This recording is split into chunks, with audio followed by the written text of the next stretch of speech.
Okay. I'd like to welcome everyone tonight for this informational Zoom to discuss some of the things with the redistricting, and hopefully we can get a few questions answered and perspective on maybe what's happening next.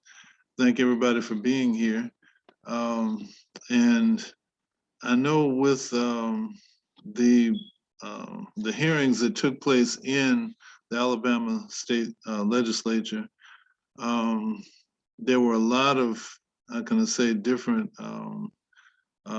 plans brought before the Appropriations Committee, and it didn't seem so much that there was any opportunity for those to even be fully considered.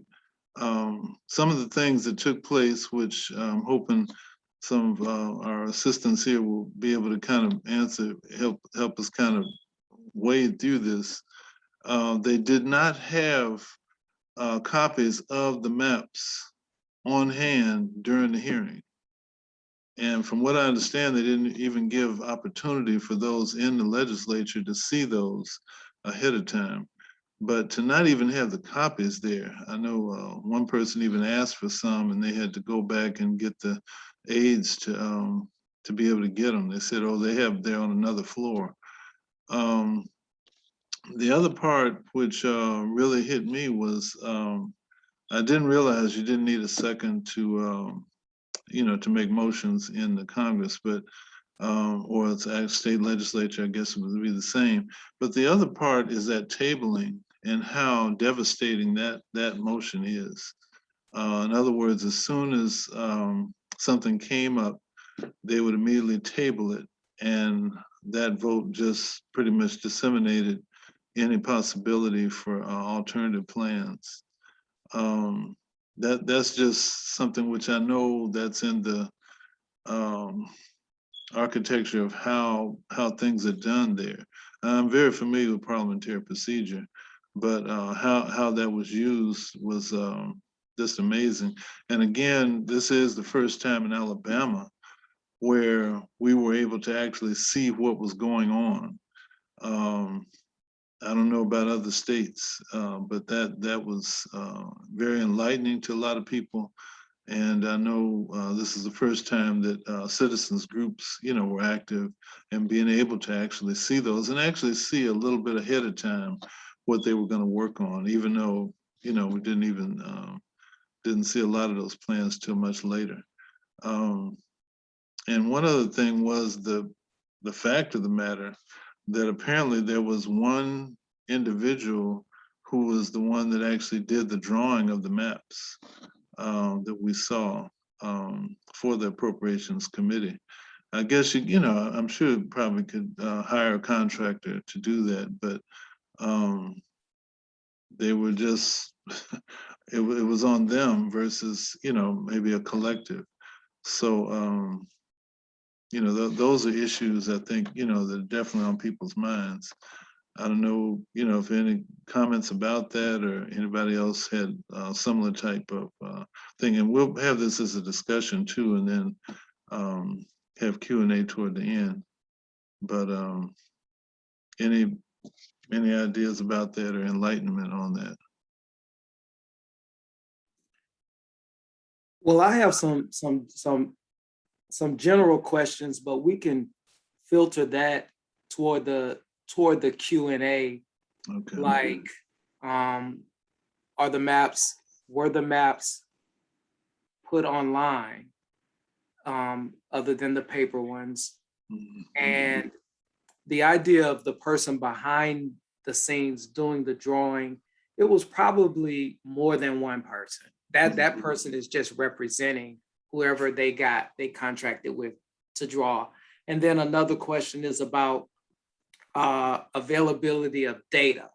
If they had it on their website, which I visited, but were you all able to access data? And I know they didn't do any racially polarized voting or other statistical tests or anything to show elections. And if the fact that they're going to leave out election data or even consideration of race, was that part of their criteria going in? So those are just some questions for later, but we can get to that in the Q&A. Okay. Let's see, with Ben, if you'd like to. Yeah, we can move to Ben. And for those that don't know, Ben is our demographer. He's been with us, I want to say, what, maybe 7 weeks, Ben, but I know it feels like a couple of years because he's been quite busy. But thank him for coming out and sharing and talking to us, spending a few minutes without a true long, hard data overdrive, just a few minutes about what he encountered and his observations from having dealt with analyzing and looking at the plan. So Ben, I hand it over to you, sir. Thank you. I'm just going, before I start, I would just like to note that after today and in the past few days when I was like using the Secretary of State site and stuff, they still don't have any like ethnic or racial data attached to their maps or any like shapefile stuff, which is what I would do to analyze it myself. So transparency still isn't a key, whereas just comparatively right next door in Georgia, they're drafting maps and every map has voting age population for ethnic groups and minority groups attached to it. So that's just a problem on the transparency side. So moving on to the maps, I'm going to preface this by saying the state has extreme racially polarized voting, as you know. So if you attempt to draw too many minority access districts, you'll end up with a situation where the vote is diluted so much that they start electing white candidates. What we found on the maps that they drew is that they went way even below this threshold.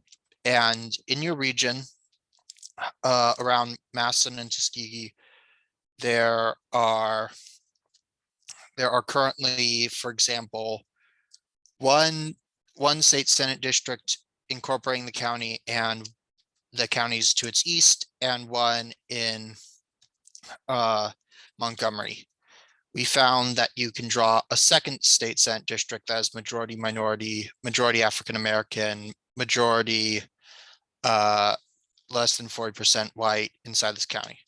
We found that on the state house map, you can draw a similar state house district inside Montgomery that majority minority, greater than 50% African American. We also have, as you're probably aware, we also found that there is opportunity on the congressional level. There's already 2 suits brought by other organizations against the congressional map because it is so obvious that this region has been cracked between several white districts. And I'm just going to quote the Associated Press article I have here, that one of the Republican representatives said that if they drew 2 districts, there would be both would have significant African American populations, but they would be under 50%. This is a flat out lie, but you can draw, we have also proven that you can draw 2 African American districts while cutting the same amount of counties that the Republicans did on their map, because that was also a priority. And you can have both districts be under 40% white, majority minority, majority African American. And the new district that would be created would include Montgomery, Tuskegee, and all the counties of the geographic Black Belt towards Mobile.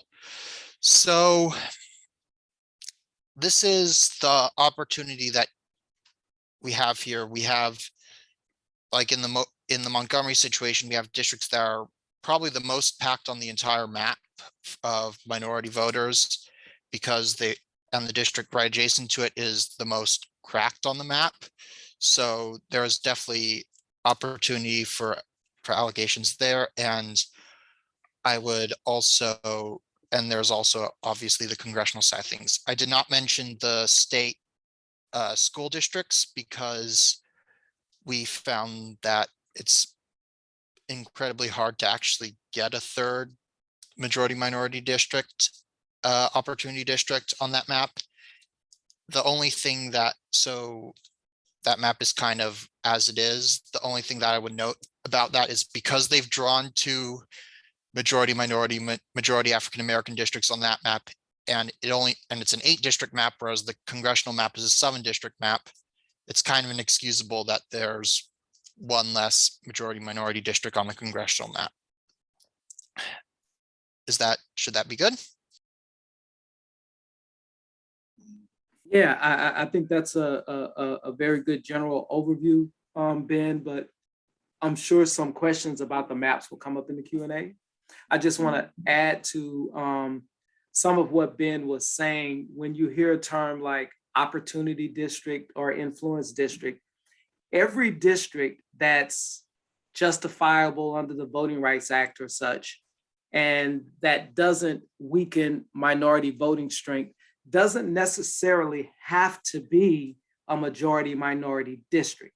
You can have a district comprised of people of color who tend to vote cohesively for the same candidate.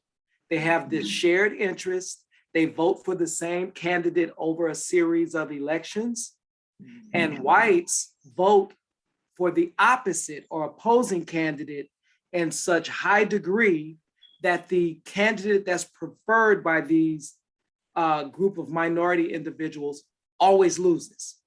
So we do statistics to show what percentage of Black and brown people, all the ethnicities, what percentage does a district need to be in order to not weaken this collective group of people opportunity to elect a candidate of choice? Sometimes in Michigan, that was 40%. In Georgia, I think it was a little over 40%, right, Ben? So it just depends. It's not the same everywhere you go. But the state didn't engage in, well, let me be honest with you, they did engage in it. They've performed racially polarized voting and statistics. They just didn't share it with the public. They don't want you to know that. They don't want you to know that X number of people of color is enough to not dilute their voting strength, and for this group of people, this collective, to elect a candidate of choice. So don't think they didn't do that analysis. They did it. They just didn't share it. And a lot of states don't share it. And in North Carolina just said right out, we're not going to consider elections. We're not going to use race in redistricting. That's not even possible, because you have to have the Voting Rights Act as one of the redistricting criteria. So I just wanted to clear that up. When Ben is saying opportunity, that doesn't necessarily mean a district that's over 50% minority. It just means it's comprised of enough individuals such that anybody running for office needs to pay attention to that collective. That's what that means. So you don't have to go around. First of all, race can never predominate the process. Let me be very clear. Ben cannot go to his computer system and start seeing how many Black or brown districts he can create and not think about the other criteria. Race has to be in the conversation, not dominating the conversation. And that's how the Lawyers Committee adheres to redistricting anywhere we are. The Voting Rights Act is in the conversation. It's not predominating the conversation. So we avoid things like always talking about as many Black districts as possible or as many Hispanic districts as possible. No, we're drawing fair districts where people of color, their voting strength is not diluted, whether intentionally or the result of it is dilution. So that's the key here. So we want to get away from always thinking that the Voting Rights Act means you've got to draw a district that's 50% plus one minority. That is not the case. That is not the case. And if you over concentrate minorities in a district well above the percentage that's designated to not dilute them, then you are packing them together. You're packing them such that they aren't influential in other districts. So you make a district 67% Black, then that keeps them all in the same place and not in other districts where they can affect the outcome. That's packing. And then cracking, of course, which the Alabama legislature has done both, cracked and packed. Cracking is where you can draw a significant number of minorities, but to chop them up between districts such that they have little to no influence whatsoever. And so the state assembly has done that. And Guy, if it's okay, before we move on, our attorney, Jennifer, is here and can share probably much more legalese than I just did. But I'd like to give Jennifer a moment to speak before we move to Q&A, if that's okay with you, Guy, and that's okay with you, Jennifer. Sounds good. Sure, that's not a problem. And, thank you for being willing to meet with us this evening. Honestly, Fred covered a lot of the kind of basics of what we're dealing with here in Alabama. As far as litigation is concerned and the two lawsuits that Ben referenced earlier in his remarks, one of those lawsuits was filed before the maps were passed and signed into law.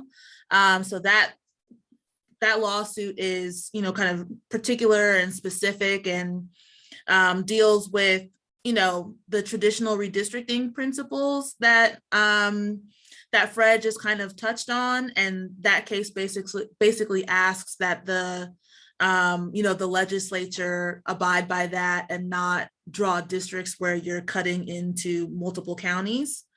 But I think the other lawsuit that is maybe more related to the conversation that we're having now was filed the same day that the bills were signed into law with the now existing redistricting plans in Alabama. And that case is a voting rights, is a Section 2 case. So everything that Fred talked about, is part of that case and kind of, laying out the very stunted, truncated time period that the legislature engaged in, its entire redistricting process, and basically saying that, at least as it relates to the way that the congressional map was drawn, kind of like what Ben talked about, that, this bill violates Section 2 because it does, pack Black folks into one particular congressional districts, and it cracks them, in the Black belt of the state in a way that, again, dilutes their voting strength, where there could be the possibility of drawing another majority minority district. That didn't happen because, folks were kind of, split apart, where they could have been, joined together, as Fred mentioned, to draw another district. So that's the more recent case that was just filed, just to kind of give you a lay of the legal landscape in Alabama and kind of what's active right now. Okay, and I wanted to just bring forward a couple of things. Ben might comment, and well, everybody, might want to comment. One was, I understood that there was one county that they split off and literally just kept, I think it was like 8 voters in a district that was in an adjacent county, in other words, just literally split that down. I don't know, how how legal that is. Which district are, and which map are you talking Okay. about here? Okay, now this one, I'm not sure which one. This came up during one of the comments to Mr. Pringle, who was pretty much making the presentation and everything. But it was actually, and I'm not sure which map that was on. But it was like they just pretty much sliced one little part, and there were only 8 people out of an entire county in this other district. You know, they literally just did it. I'm sure it probably was a rural area and everything, but there's another part which I'm very curious about, and that is, I understood that the population grew, which allowed us not to lose a congressional seat, and there was a 27% was because of minority, and therefore it's like their plan. It's almost like that to me. I guess you don't necessarily have as the attorney, it doesn't have a mandate, I'm sure, but it seems like, you know, that would, the equitable part of that would have something to do with, you know, working with the minorities in the state, you know. So I'm pretty sure the only majority minority district that was new majority minority district created of the entire maps, and it's one, and it was in Montgomery where there was previously 3, now there's 4, and that's it. I'm pretty sure everything else is exactly the same. Well, Yeah. And we can say there's the potential for even more than that one in Montgomery County. And the Black population in Alabama increased, what, 6.5%. And the white population decreased right under 2%. But their maps aren't showing that. Well, they're not the only state. You're not the only state. But the maps isn't reflective of that 27, 26 total Black population, and then Black voting age population. So again, I'm pretty sure their argument is that we don't have to be concerned about partisanship because we can draw districts that favor us and favor Republican and favor Republican candidates. I'm sure that argument is there, but I think the lawsuit is, well, I don't think I know, and Jennifer just stated this, it's a Section 2 lawsuit. So it is about race, it is about dilution and the whole cracking and packing. So that is there. I can't really speak to the first thing you said about the 8 individuals that were moved. I'm pretty sure that, well, I'm not pretty sure, I kind of know that's a census block, probably rural, as you said, that just has 8 people. The question is, what did the move do to the outcome of the percentages there? And I don't think 8, I doubt it if that did it. So I don't want to assume anything, but I doubt that can have a bearing going forward. I don't know who these 8 individuals are, and I don't know where it is. But it doesn't seem to be enough to make any type of impact. Right. The argument was brought before them, saying that was their effort to keep the county whole, that type of thing, you know. So that was, then that makes sense. Then that makes sense. Okay. Yeah, I think that's why they brought it up. Now, this is the other part, which just, you know, is just egging me, and Dr. Flowers, Dr. Woods, you know, if you have anything too, I don't want to dominate this, but and that is, there was a back and forth where one of the others in the legislature in the House was asking Mr. Pringle, who represented the Appropriations Committee, and said, now you had 20-some town hall meetings around the state, yes. Now, one thing they were not apparently reported, the reports from those never did get to the legislators. So they just kind of had them, they did a report, and they said, well, you can get the report. They said, yeah, but question that they had was, did the testimony or the results of those town hall meetings, did they affect the drawing of these maps? Well, we have the reports on those, and those are available. What did the testimonies, the results of those town hall meetings, did they have any effect with, did you use any of the things from those town hall meetings in the drawing of these maps? Well, you know, I read over those maps, matter of fact, right before I came today, and you know, I just reviewed. Well, did the results of those town hall meetings have any impact on the drawing of these maps? Well, you know, we have these available and we can get them out to anybody, the results of those town hall meetings, to anyone who likes to read them. I think they did about 4 or 5 times. It was never forwardly addressed. And so that's like, okay, so the town hall meetings were just window dressing, you know, because I know even at the town hall meetings that we went to, again, it was down in Union Springs, and Dr. Woods, I don't know if you've ever been to Union Springs, you might have heard of it, but it's a rural town. This took place on an evening in the middle of the week, by the way, which, you know, a lot of the ones that attend choir rehearsal churches, things like that, but also it was raining.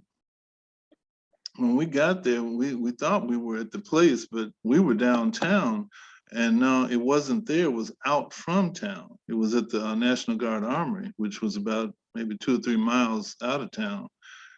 And again, it was raining, and when we got there, not a single legislator was there. It was all virtual. And it's about maybe 5 of us there, and they had a person to operate the equipment to get us on, and then they had a phone, which kind of messed it up. You had to talk into the phone, the cell phone, versus just the speaker that was with the computer. So you had an echo. You know, everything you said was echoed back to you. And, you know, and they had that. But again, that was just out, bad time. And again, it was cold and rainy and everything, which again, you know, a lot of people are not going to come out. But again, but one of the things that the person said, who was there were 2 people on the video call, and they said, well, we don't want to violate the Voter Rights Act.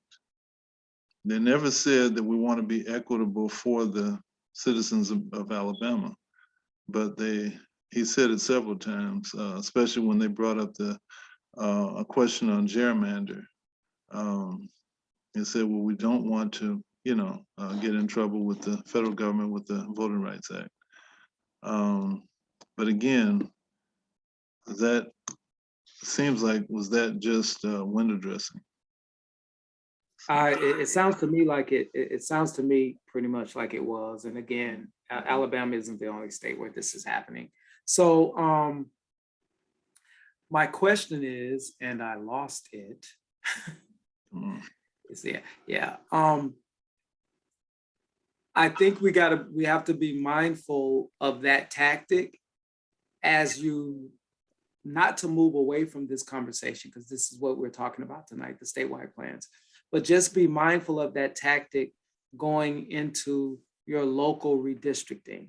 You all will likely have hearings that are during the day when people are at work.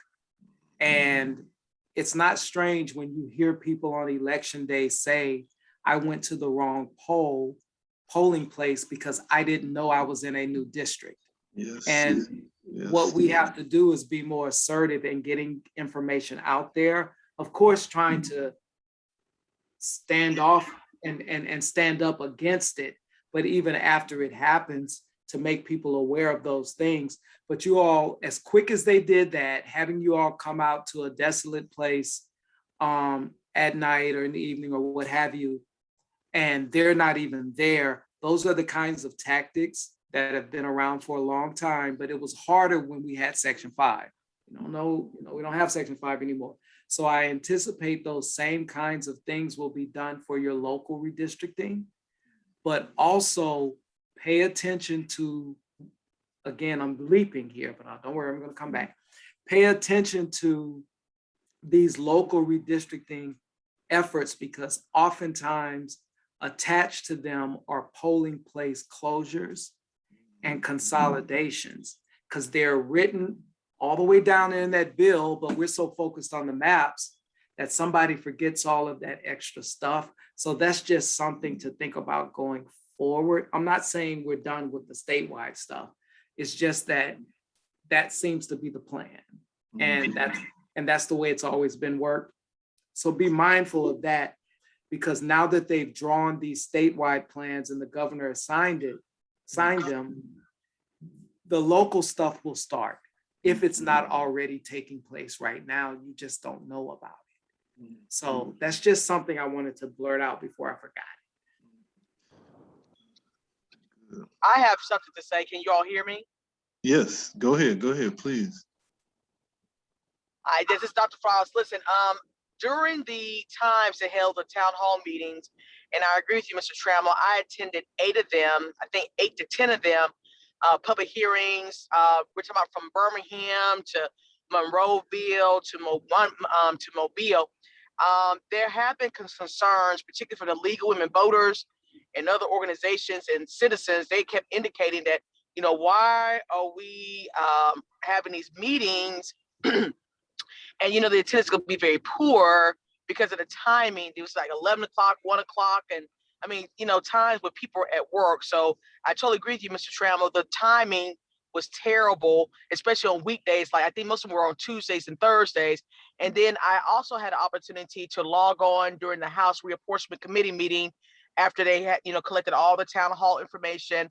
And a lot of the representatives, or the legislators who were there, particularly from the African-American districts, they kept saying, they kept asking Representative or Senator McClendon, hey, did you ever consider the racial polarity reports when you drew up these maps? Yes. And he kept saying, no, we did not. No, we did not. And that was a big red flag to me, And I loved how I was very proud, particularly the gentleman, I think his name was last name Ingalls Smitherman. They kept saying, listen, you all can get upset and angry with us, but we're just telling you, it seemed like to me you have not done enough research prior to drawing these maps.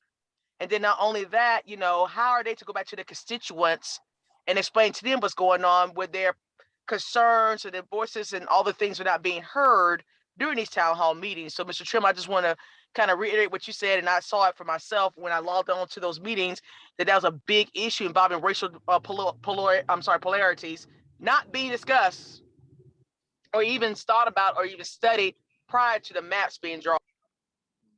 And that was Representative England, yeah. Yeah. But yes, sir. It was England, and then the gentleman from Birmingham, Smitherman. I think is it Smith? I think that is. I'm not sure. Because his huge concern was his district. They were divided into 4 different. The lines were drawn 4 different ways. It's like, how can you sit there and draw those many lines and have 4 different 4 different people representing? And all you're doing is just, I think he did say cracking. You're just separating them all and diluting the black vote in those areas. He said, how can y'all justify that? And it's really was tearing up his district. That's what he kept saying during the committee meeting. Mm-hmm. Yeah. So weren't they supposed to be considering that what you were just saying? Because that came up several times. Yeah, absolutely. And then also, I know that they kept saying that they were not aware and they did not have the opportunity to look at the maps prior to the meeting taking place that day. I noticed they said that several times as well for the committee meeting or during the committee meeting.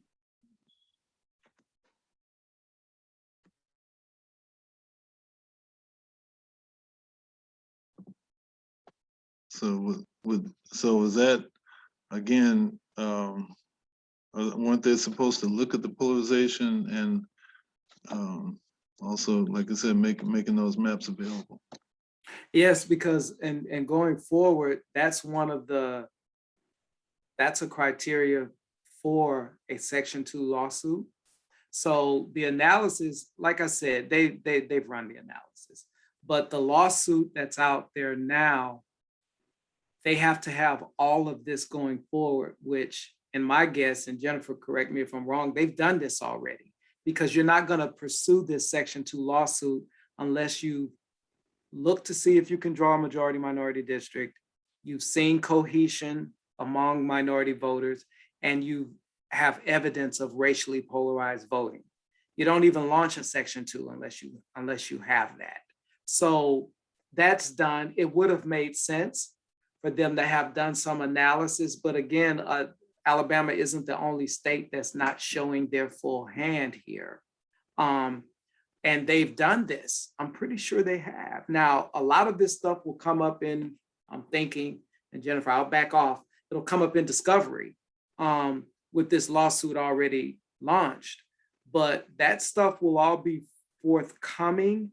And I'm only really thinking about the latest lawsuit, but I don't want to just dismiss the one that was drawn before the plans were adopted.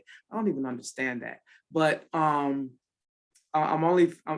kind of rambling now on just one particular lawsuit, and that's the one that speaks specifically to the very questions that you are asking.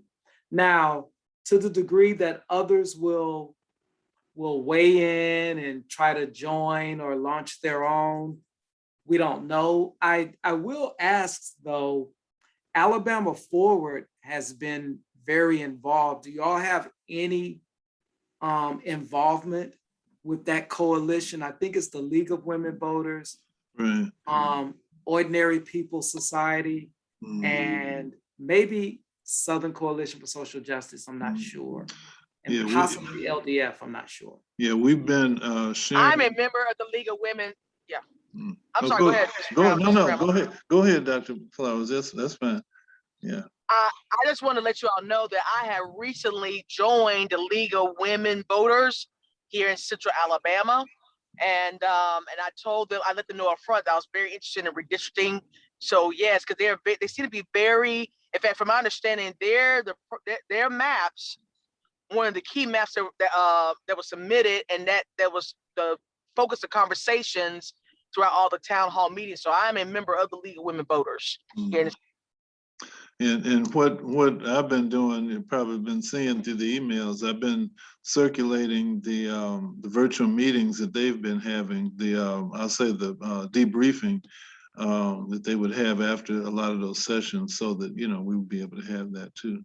Yeah, Dr. Woods, and go ahead. Yeah. Yes, I just wanted to say that the organization that I'm with, Hometown Organizing Project, that's who we have our grant from to go into these communities and work on local redistricting. So we did get the grant from Alabama Forward, so that's how I'm involved with them. And yeah, and there was and I was going to be sending them information on us. So that we could be kind of kept up. I got on a mailing list through somebody else, and so we've been trying to keep with that too. But and I don't know, did you have something, Fred? Well, because what it is, I wanted to ask one other thing, which again in procedures, and that is the timing. I mean, they started on a Thursday. And that next week, here came, they had the special session, they had the appropriations meeting, I think that Tuesday, special session that Thursday, and within the next week, here it is, voted. I mean, is it supposed to go that quick, for one thing? I'll just chime in first. Their argument is going to be the delayed census and how they needed to do this. There's a major holiday in 2 weeks. And then there's an even bigger one a month after that. Not even a month, 3 weeks. So nobody is gonna hound them for, I'll be honest, nobody's gonna hound them for moving fast. We can complain about it, but they're gonna always go back to the pandemic, the wildfires, the natural disasters, and the delayed census response. Because everyone does have to move in a very hurried fashion. I'm not saying that's an excuse for what they did, but I just don't see much for us to hound on in that particular area. What I will say is connecting with Alabama Forward is good, and we'll probably reach out with them to them at some point. They provided some proposed plans, but going forward, those plans are not going to get adopted, because even if this lawsuit is favorable to groups like us, they'll call in, and Jennifer, correct me if I'm wrong, but they'll call in a special master that will redraw a plan. And when that special master comes in and looks at all of the trial transcripts, looks at all of the plans that the legislature has provided, because they'll ask both sides. They'll ask both sides. They'll ask the Republican, the General Assembly, show me your maps, show me your plans. And then they'll come to the plaintiffs in that lawsuit, and they already have someone like Ben or me or somebody that's already drawing remedial plans, but those plans won't get accepted because I doubt if the two terms can agree. So what they'll do is call in a special master who will come in. They're doing that in Virginia right now, and who will come in and draw a plan. That is not something you can participate in. Mhm. They are not going to come and ask and talk to you, Mr. Trammell and Dr. Flowers. They're not going to come and talk to you about what do you think about this. And that's why we were always trying to be proactive at the beginning and getting involved, teaching mapping and going to the hearings with testimony and such, and maps if you can, because in the event you are successful in a lawsuit, but the judge asks for a special master to come and draw, then it's left up to that special master. I'm not saying that they won't draw a better plan or a fair plan, but you won't have input on that plan. Because now that it's signed, all of this public input, it's over, it's done. It's done now. So we just have to be more proactive for the local going forward. I'm not giving up on the statewide. I'm saying let's probably, and I'll reach out to Alabama Forward, League of Women Voters. I think Southern Poverty Law Center is in Alabama doing work there too. And maybe one day, I can't say when because it's going to be turkeys in an oven very soon, but maybe one day we can convene something, perhaps maybe sometime in December, we can convene something with a lot of these other groups. But and correct me if I'm wrong, Jennifer, aren't we sort of now, unless we were to intervene, aren't we sort of like watching a game, so to speak, right now? Yeah, I think that's right. That's kind of, where things stand right now is, either watching to see what happens with this case that was just filed last week, or, determining, whether we should be a participant in the litigation, whether we, join this or consider, filing a separate lawsuit, based on, a deeper dive and analysis of the plans that were drawn. So that's kind of where things stand right now. And I think that has to do in part with what you mentioned before, Mr. Trammell, about just, how quickly this entire process went. And a lot of the issues around, the lack of transparency for folks to be more engaged at the outset, to raise concerns about the map drawing process before it starts, or actually having maps for people to comment and critique. All of that was missing, which unfortunately is not uncommon. Fred has mentioned a lot of things that are, not specific to just Alabama. There's a lot of states that, do not have transparent redistricting processes. So, not having transparency and really pushing the process through, makes it hard to be proactive. So now that we're on the back end of that, litigation is the, primary vehicle for any challenges. I wanted just to, especially looking at the aspect of transparency, even in the future.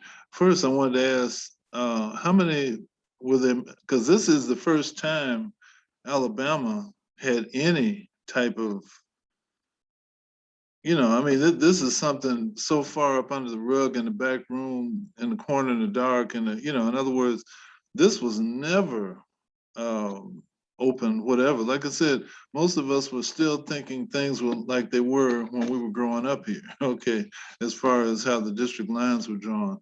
How many other states, is this their first, first rodeo, the first time they've kind of known about this? It's kind of, because it was never, there's no policy in Alabama to share it with the, with the citizens anyway. So how many others, is it a lot of other states? This their first time? Particularly with Section 5, and Section 5 was rampant in southern states, and I've worked in just about all of them. I've always heard of hearings. The problem is they may not have had as many, and they weren't widely publicized. And remember, I go back to 2000 and before. You see, I'm dating myself here. I'm old. I'm the oldest one on this call. But we would find out about maps by reading the newspaper and seeing the map. It wasn't that they didn't have them. The information and the time and the place didn't get to us. I want to say, given that Alabama was a covered jurisdiction, you've had hearings. They may have only had a few of them, just a handful. It may have been not all over the state, and certainly not 10 or 12 or 15. But I would like to say that DOJ would have had a problem with that in 2010 and 2000. And I remember the 2000 Alabama legislative session. So I won't say that they didn't have them.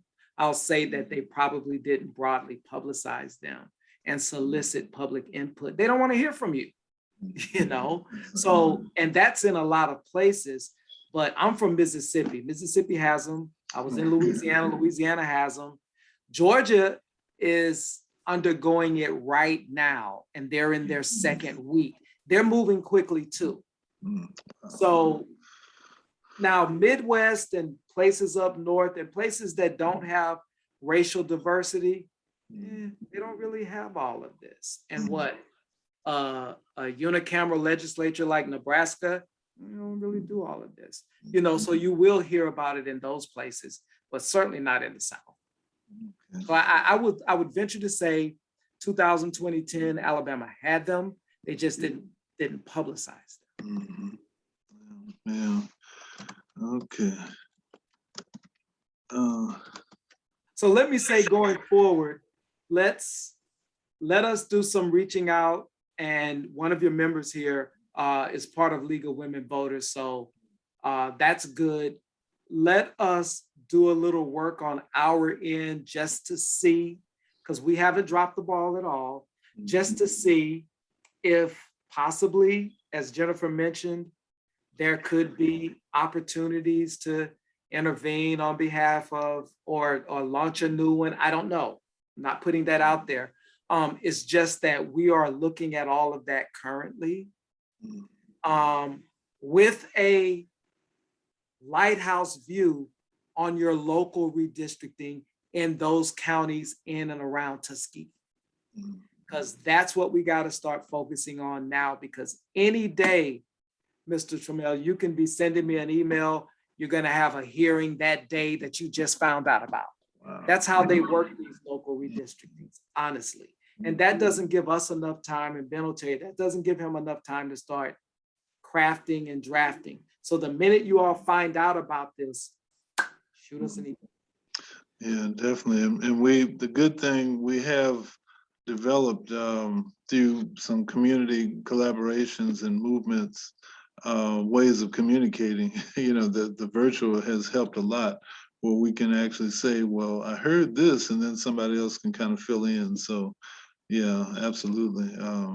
We definitely do that. And I'm just looking at the fact, I'm sure we're going to probably need to get a lot more community education going on with this. So, I'd appreciate the help with that. We probably Absolutely, education doesn't stop. Yeah, It's yeah. always going to be ongoing. So that's not a problem. And we think going forward for the local, again, I'm not putting an X on the statewide. That's not over, that's ongoing. But looking ahead, remember my little lighthouse view, our little lighthouse view here. Let's look to the local such that we can pack. I know there's still a pandemic, so let me not say pack. Such that we can be present, either virtually or in present, with testimony, with plans, and the opportunity to make some positive effect on the local redistricting at least. They did move the statewide really, really quickly. So now we know, I expect the local to be done the same way. So the sooner we can get this information, the better. Okay. So we can be proactive instead of reactive. Absolutely. That's not on anybody's fault. It's just that I heard about a session one day and then I saw maps the next one, just as you said. So that's how it worked out this time. And it's catching a lot of us because without the Department of Justice, it's on organizations like us and all of us, to do the work ourselves, because Department of Justice has taken an interest in redistricting, but without Section 5, that interest is somewhat limited. Because once upon a time, we could send all this information to the Department of Justice and say, you all need to call Mr. Trammell, Dr. Flowers, y'all need to call these individuals so they can discuss this with you. And they would call you and come down, and we would submit comment letters to stop what was going on. And DOJ could stop it. In many instances, they did. We don't have that anymore. So they're just moving without justification because they're like, what are you going to do? Okay. Well, I really appreciate that. Like I said, you definitely pulled a lot of the curtains back so we can kind of see a little bit more behind there. Dr. Flowers, did you have any other things to bring or any other questions? Well, I truly appreciate being invited to this local redistricting committee session. In essence, I'm trying to be a little bit more active, especially with my being a part of the League of Women Voters, and also through my sorority, I'm part of the state redistricting committee. So in essence, please continue to send me communications. If anything I can do, please let me know. In fact, if I'm not mistaken, the League of Women Voters Central Alabama meetings are held, it's either the third or fourth Mondays of each month. So that being said, if I hear anything, I'll pass the information on to you all. In reference to my sorority, I'll have to keep you all posted on that. In fact, your contact person for that, Mr. Trammell, will be attorney Tiffany Johnson Cole. She's pretty much over that. Yes. So she'll keep you posted. But I really, because she's the one who mentioned our local committee. But I really appreciate everyone keeping Macon County in the forefront, because you know what, this whole entire process from the town hall meetings to the reapportionment committee meetings, the whole 9 yards, it's been an eye opener in reference to what's going on in our state. And then also, as Attorney McBride mentioned, I'm glad he said that. I'm thinking Alabama's the only issue, but I'm hearing from other states it's a big issue too. And I guess I'm worried now that the bill has been signed, what legal recourse we have, besides the lawsuits. It's going to be interesting how it plays out.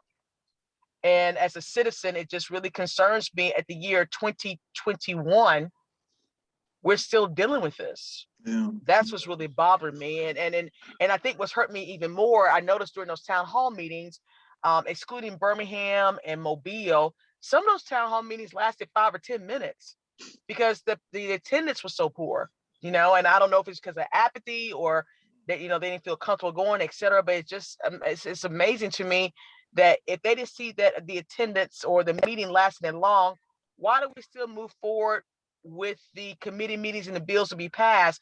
I really felt there should have been more extra, it should have been other rounds of town hall meetings to make sure they were all heard. And also at times where citizens could have met, that was convenient for everyone, not just at 1 at 11 or 1 o'clock in the afternoon. I don't know, it just bothered me a little bit. So I don't know what we can do from a legal standpoint or from any point, but it's just a little concerning to me as a citizen how things operated with the town hall meetings. This whole redistricting process, it bothers me a little. Well, one thing we can do, Dr. Flowers, is bring attention to this matter. Op-eds, go on your local radio stations, go on your college radio stations, get college students involved, and let's make noise about it. I mentioned Georgia special session going on right now. Enough people attended last week to the point where they went back and redrew a few of the districts in one of their statewide plans because they got such pushback behind it. And what's interesting about this lawsuit in Alabama is that you have a handful of Republicans who are opposed to this plan. I don't say this often, but that's a good thing. That's a pretty good thing for us, in that with those Republicans and their constituency, you have a shared interest there with some others. Now, their reasons for disliking it might be different than ours, but that's opposition to what the legislature did. And that's their party that's controlling the redistricting process. So that part, I'm going to take that as a nugget of faith there. And going forward, and for the local redistricting, we do need to be proactive, have people there either virtually or physically, and have testimony. We'll help with the testimony. We'll help with the data. We'll do all of this, and we'll help you craft. And again, we can always write op-eds. We can always go on a radio show and talk about it and bring that attention. And I'm interested, as my parting words here, I know it's after 8:30, but Dr. Flowers, you didn't mention your sorority. I think I know which one it is. I'm just curious. Oh, wait, hold on, wait a minute. Hold on. And you won't be penalized or anything. I just want you to take a guess. Delta Sigma Theta. Really? Do I appear to be a Delta to you? I don't see you. I don't see you. It's just that they are on every call, everywhere I go. And I just assumed, but I apologize if I erred. You are on the money. And I tell you, you are on it there. So you are absolutely right. I'm very proud to be a member of Delta Sigma Theta Sorority Incorporated. But now keep in mind, ladies and gentlemen, now, I cannot speak for them. I don't have the permission to do so. But I am very proud to be a part of sorority who's been very vocal, like you said, and very visual in reference to this particular issue. So you are correct, Attorney McBride. You are correct. I'm not an attorney. That's Jennifer. But I will say y'all are everywhere, to the point where one time I said, if another Delta say my sorrow on this call, because you see Alpha Phi Alpha behind me. Okay, that's good.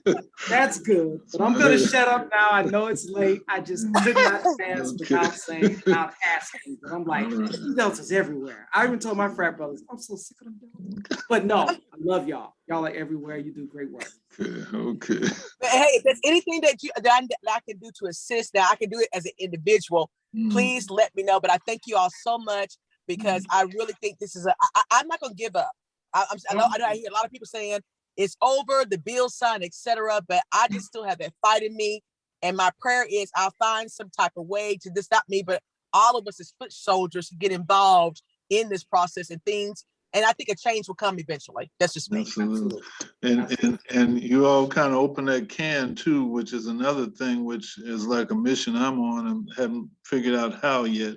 And that is to get those from HBCUs active with the local politics or the local situation, because of the fact that they're going to be there at least 4 years. Sometimes they're there for 6 years or more. And, you know, voting back home and getting involved back home, that's one thing. That could be a state, that could be the other end of the continent. But the whole thing is that if they get involved and learn about what's happening locally and make an impact, they can make a major impact, because when they come on, oh my goodness, you know, I know we had the same situation, Fred, that you mentioned, when they changed some things about the polling places. And because we had the, I can't think of what that is, you all know that better than I do, but the thing that you can put over the, it's like it's like you're sending out a cloud of messages over the texting or whatever to let everybody know, no, this is the actual polling place. And and the students were able to do that way quicker than the conventional methods. And we've got to get these college students involved, because particularly HBCUs are targets to where that's such a large concentration of minorities who are voters and who are eligible to vote, and cracking them, which we have seen historically before, will continue, because they're all packed in that one area. That is a major part of somebody's local or statewide or congressional redistricting. So I'll reach out to you about some more work with Tuskegee and others. So, Absolutely. okay, we're gonna stay on top of the lawsuit. We'll keep sending you information and updates and whatever reach I can get with Alabama Forward, League of Women Voters, and others. Of course, you know, I'll share with you, and you can pass on to the other groups, and we'll get this going. So. Absolutely. And I'll shoot you any, again, information that I'm getting, because thank goodness there are different ones that are shooting me information from, just like the lawsuit, Canster versus Merrill. I learned about that because of some of the others, you know. Here now we get some of the ones coming in. This is Erskine. He's from actually another HBCU up in. I mean, he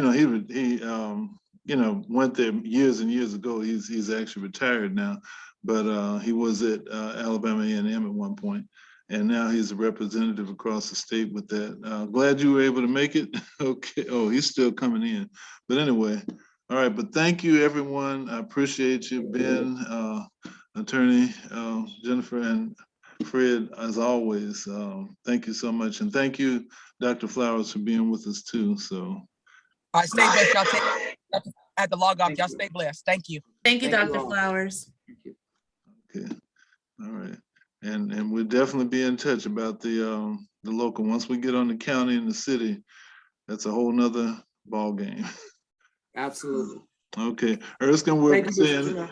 All right, Erskine was saying hello and goodbye. Okay, we're about to end it, but I'll send you a link to where you can watch it. All right, y'all have a good night. Thank you. Thank you so much. You too. Thank you. Bye-bye.